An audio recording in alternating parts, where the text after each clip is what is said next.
ഇത് എങ്ങനെ ഇവിടെ? 7 വർഷം മുമ്പ് ഈ പള്ളിയിലെ പൊന്നും കുരിശ് കെട്ട ഞങ്ങളാ.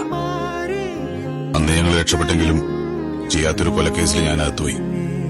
ശിക്ഷ എഴുതെടുക്കാൻ വേണ്ടി വന്നപ്പോഴാ അറിയാതെ കിണറ്റിൽ വീണത്. എന്തിനാ ഇങ്ങോട്ട് വന്നത്? ഇനി ഇതും കൂടെ തീ വെച്ച് നശിപ്പിക്കണോ നിനക്ക്? പൊയ്ക്കോ. ഇനി ആർക്കും നിന്റെ മുഖം കാണണ്ട. അമ്മച്ചി, ഇതെങ്കിലും ഞാൻ പറയുന്നത് വിശ്വസിക്കേ.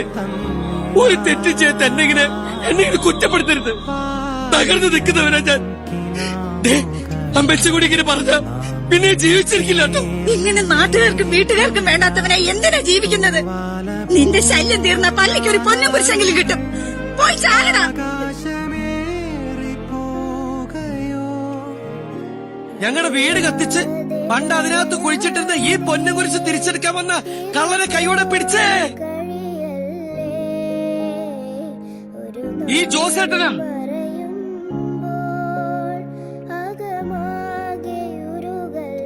ഈ ജോസേട്ടനാ കള്ളനെ പിടിച്ചേ.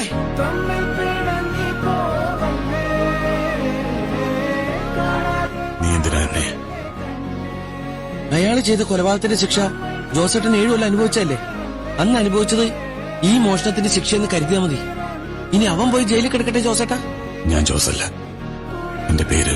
വേണ്ട, ഒന്നും അറിയണ്ട. ഇത് ജോസേട്ടനാ, എന്റെ ജോസേട്ടൻ. അത് മതി. അതെ, എനിക്ക് വേദനിക്കണം ജോസേട്ടാ.